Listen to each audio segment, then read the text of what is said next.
Xin chào tất cả các bạn. Mình tên là David Nguyễn và đây là kênh YouTube của mình, Hành trình lục sắc Việt Nam. Như thường lệ, vào mỗi sáng thứ bảy hàng tuần mình sẽ up một video mới để chia sẻ và tâm sự với các bạn về câu chuyện trong hành trình 26 năm cuộc đời của mình. Tuy nhiên thì vào thứ bảy tuần này, ngày 7 tháng 3 năm 2020 thì mình lại có một chút việc bận hơi đột xuất một chút nên chưa có thể chia sẻ và cũng như tâm sự với các bạn. Mình cũng rất nhớ và thành thật xin lỗi các bạn, những người đã dành thời gian để lắng nghe về câu chuyện của cuộc đời mình. Thì như mình đã chia sẻ với các bạn trong 4 video trước, trong video đầu tiên thì mình có chia sẻ với các bạn lý do vì sao mình lập kênh YouTube này. Video thứ hai thì mình chia sẻ với các bạn là cấu trúc của kênh YouTube của mình để cho các bạn có thể dễ dàng theo dõi hơn. Video thứ ba là câu chuyện đầu tiên ở trong hành trình cuộc đời của mình từ năm 1999 đến năm 2007. Thì mình gọi đó là tuổi thơ tươi đẹp. Từ năm 2007 đến năm 2014 thì mình gọi đó là hành trình khám phá thế giới. Và video này từ năm 2014 đến năm 2017 mình gọi là thời kỳ đen tối của cuộc đời mình. Và mình xin được bắt đầu câu chuyện như này. Năm 2014 đó là khi mình đang là học sinh viên năm thứ hai của một trường đại học trong thành phố. Cách học của mình thì cũng khá là, mình nghĩ là giống nhiều bạn thôi, thì chơi cả kỳ đến bao giờ thi thì mình học, nên là thời gian của mình trong thời đại học cũng có khá là nhiều thời gian rảnh rỗi. Mình chỉ bận vào những thời kỳ chuẩn bị thi giữa kỳ hoặc là thi hết môn, còn lại còn khá nhiều thời gian. Và cũng may mắn là như mình có nói với các bạn ấy, mình không phải đi làm thêm nên là có nhiều thời gian hơn các bạn khác. Thì phần lớn thời gian của mình sẽ dành cho ba đối tượng sau. Thứ nhất là là cô bạn gái của mình. Mình có quen cô bạn này từ hồi là mình lớp 11 cho đến hết đại học, cũng được 6 năm, một người rất là thân. Cho đến tận bây giờ bọn mình vẫn là những người bạn tốt của nhau. Bọn mình hồi đó thì dành phần lớn thời gian ở trong ngày đi để gặp nhau, sáng, trưa, chiều, tối. Có thời gian rảnh là bọn mình gặp nhau.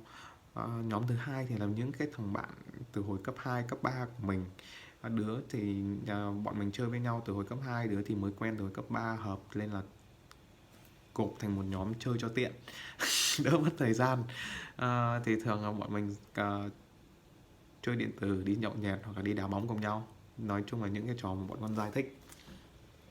Rồi người thứ ba là người khá đặc biệt với mình, là một cậu bạn thân mình quen cũng khá là rất lâu rồi. Là người cũng giúp cho mình có cái ý định come out và để sống thật với bản thân mình. Tuy nhiên thì đến thời điểm này thì mình với cậu bạn này thì vẫn là những người bạn tốt. Bọn mình biết bạn hiểu về mình cũng hiểu về cậu bạn đó, nên chúng mình vẫn giữ mối quan hệ rất là tốt với nhau, thường gặp nhau những lúc có thời gian rảnh. Thì câu chuyện của mình bắt đầu như sau. Mặc dù là thời gian của mình dành phần lớn là cho cô bạn gái, sáng trưa chiều tối, nhưng mà người mà mình nghĩ về nhiều hơn cả, dành thời gian nhiều hơn cả, là cậu bạn trai rất là thân của mình. Thì mà tuy là ban ngày mình có đi chơi với cô bạn gái, nhưng còn phần lớn thời gian buổi tối hoặc ngay cả những lúc rảnh rỗi thì mình thường có nhắn tin nói chuyện, giữ liên lạc với cậu bạn trai. Bọn mình luôn cố gắng dành thời gian cho nhau nhiều nhất có thể. Khi thì đi chơi, khi thì gặp nhau đi chơi, đi ăn, đi uống, khi thì đi chơi điện tử cùng nhau, rồi cùng làm những thứ mà hai đứa thích, ví dụ như chơi điện tử, chơi game, hoặc là đi đến những điểm mà hai đứa cùng thích. Rồi thì thỉnh thoảng cũng qua nhà nhau ngủ vào những dịp lễ, dịp nghỉ hè, khi mà hai đứa cùng có thời gian rảnh. Bọn mình khá là thân với nhau. Rồi thì thỉnh thoảng thằng này nó cũng có trêu mình, hay có trêu mình những cái câu nói mà mình không biết là nó nói trêu hay nói thật, nhưng mà lúc đó thì mình không có suy nghĩ gì nhiều cho đến tận bây giờ. Mình nghĩ lại thì đó cũng là lý do một số câu nói mà để mình quyết định come out. Thì câu nói đầu tiên của nó là: nếu tao là con gái, tao yêu mày lâu rồi. Rồi thứ hai thì là: mày có biết là mày xứng đáng được nhiều thứ hơn không. Thì đầu tiên mình cũng không có quá là nghĩ nhiều về cái này, mình chỉ nghĩ là thằng này bạn thân của mình, chắc là nó trêu mình thôi. Mình bảo ok, hiểu. Rồi bọn mình thỉnh thoảng nó có nói lại một hai câu này, nhưng mà mình về sau mình mới suy nghĩ nhiều. Thì mọi chuyện giữa mình và cậu bạn này đang diễn ra rất là tốt đẹp, theo chiều hướng là hai người bạn thân. Bọn mình nói chuyện ngày đêm, ờ, gặp nhau bất kỳ lúc nào có thời gian rảnh. Và luôn, nhưng mình luôn nghĩ về cậu bạn đó khá là nhiều thay vì mình nghĩ về cô bạn gái.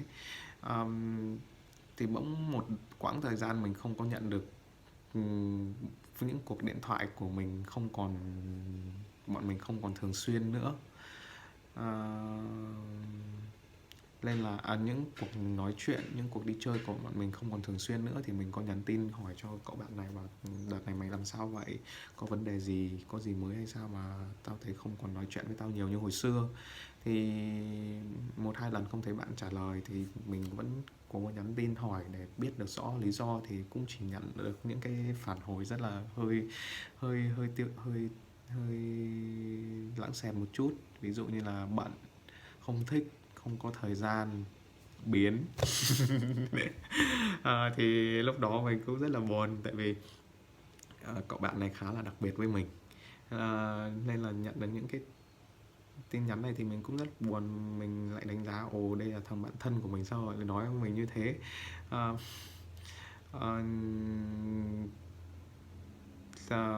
Nên là mình buồn, nên nhưng mà mình cũng chỉ giữ cái nỗi buồn ấy trong lòng mình thôi, và có chia sẻ cùng bạn gái.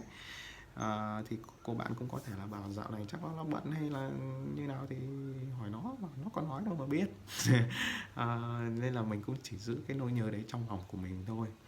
Nhưng mà khi mình càng giữ thì cái nỗi nhớ đấy nó càng lớn hơn. Và mình lúc này là lúc mình dần nhận ra cái mà mình thực sự muốn là gì. Đó không phải là một tình yêu đối với một cô gái như các bạn trai bình thường, mà mình mong muốn có một tình yêu với một người bạn thân của mình, một thằng bạn trai mình rất là thân. Tuy nhiên thì mình cũng suy nghĩ về những cái khó khăn mà mình phải đối mặt. Thứ nhất là sự đánh giá về khác biệt từ xã hội dành cho mình. Thứ hai là những nỗi buồn mà bố mẹ mình phải gánh chịu. Và thứ ba, cái mà mình nghĩ về đó là những bàn tán xì xèo từ những người xung quanh. à, Tuy nhiên về những cái định kiến xã hội, những suy nghĩ từ những người xung quanh và nỗi buồn của bố mẹ, nó cũng đồng hành song song cùng với những cái khao khát được là chính mình, khao khát được là bản thân mình, và khao khát được trải nghiệm những cái gì mà mình chưa từng làm. Nó luôn là một cái suy nghĩ lớn lên bất tận, gần như không có điểm dừng trong đầu mình, rất là lâu, trong một thời gian rất là dài. Thì như mình có nói, chia sẻ, mình cũng thỉnh thoảng uống rượu bia vào mỗi dịp liên hoan. Thì đầu tiên đó là cách để mình làm cho mọi người hòa đồng với nhau hơn, tìm kiếm thêm niềm vui. Tuy nhiên thì đến cái thời điểm này, đối với mình rượu và bia nó lại là một thứ khác. Nó mang tính chất như là một liều thuốc cho tinh thần của mình. Thứ nhất là để mình vơi đi nỗi nhớ, bớt đi nỗi buồn, và quan trọng hơn là mình có một chút mặc cảm với bản thân.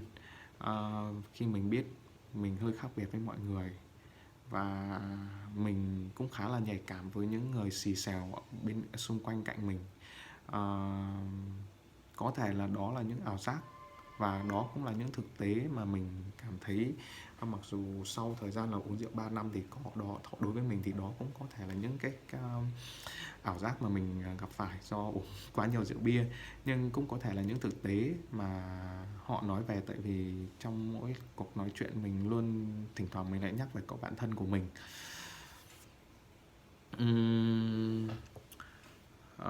Và cái chuỗi ngày như vậy diễn ra với mình suốt 3 năm. Mình luôn trong một cái trạng thái là sợ những lời dị nghị xung quanh, khao khát được là chính mình, nhưng sợ những dị nghị trong xung quanh. Uống rượu bia để ngủ ngon, rồi thì để quên đi thực tại, để quên đi những cái tự vấn mà mình tự đặt ra. Tại sao mình lại như vậy, tại sao mày không dám làm để mình có thể sống tốt hơn, để cho gặp được nhiều niềm vui hơn. Thì mọi chuyện vì cái quãng thời gian này nó chỉ thực sự chấm dứt sau 3 năm, khi mà cơ thể mình suy nhược và mình có một chút vấn đề về sự trầm cảm, bắt buộc phải đi lên Hà Nội để gặp bác sĩ về xử lý về vấn đề thần kinh của mình. Thì khi mà mình xử lý về vấn đề thần kinh, đó là một buổi sáng sau 3 năm đắm chìm trong rượu bia và những nỗi buồn, mình tỉnh dậy với một khao khát rất là lớn, cháy bỏng trong bản thân mình. Mình muốn được là chính mình muốn được yêu, được thương và muốn được làm những trải nghiệm, những thứ mà mình chưa từng làm trước đây. Nên là trong hôm đó mình lấy ra ý định, mình quyết định come out.